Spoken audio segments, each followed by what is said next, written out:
I want people to understand who might not be aware of your story. You were literally born with no arms at all and no legs. From the waist down, you have no legs at all. That's correct. Um, and so, that's right, right? That's correct. And so, why did that happen? Great question. So back in the 1970s, the theory, when I was born in 1982, they allowed a drug called, it was thalidomide, where it would help pregnant women with morning sickness, which later found out that would give birth defects to babies. However, my mom actually in Australia, it's different than America.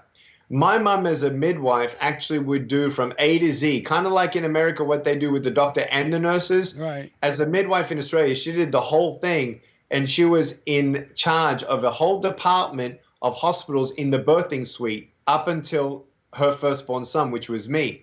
So she knew everything about nursing, pregnancy. She didn't touch caffeine, nor even alcohol. She actually says that she has a premonition that something would go wrong. And that she was extra careful. And so there's only one theory, brother, that I can tell you that I don't know if this is true, but there are some doctors who, I mean, I still come across children who were born without limbs. We've met 30 who were all under the age of 15, and they don't know why. And the new theory here in modern medicine is that whatever cells that were me at a point, for some reason, the mother could have had a close miscarriage, and then I stopped developing different cells, and what was developed grew at that time. That is the only medical explanation that is still a theory today. So when your parents saw you, when you came out, and your parents saw you, did they want to throw the baby back? Yeah, pretty much. I throw this baby back. Yeah, he needs some more cooking. wait, what's going on? Yeah, it was a huge shock. That's amazing. So at what age did you start to realize you were different than other kids? When did it hit you? It hit me when I first went to school. Up until I went to school at age 5 or 6, I was surrounded by, we're a European family, former Yugoslavia, Serbia.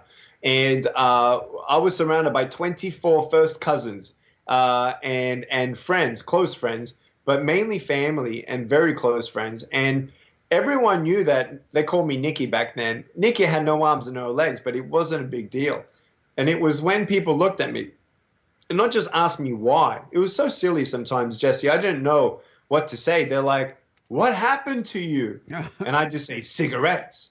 And, and because sometimes they're like, "What happened?" I say, "I don't know." And they say, "What? You're dumb as well?" And that's what, like, man, like, what do I do? So it was, I think, that time in my life where I realized I was very different. Amazing. So do you feel different because since you were born without the arms and without the legs, do you feel that anything is missing? Even though you know the legs and arms are missing, do you feel like anything is missing? I'm going to tell you right now, first of all, I am thankful to be alive. Second of all, there are still days where I wish I had arms and legs to pick up my kids and hold them, to play catch with them, to pick up my wife and throw it in the pool.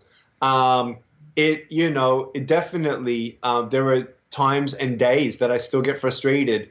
Just because I'm a speaker and I have found hope, it doesn't mean that we don't continue to battle through challenges and go through ups and downs for sure.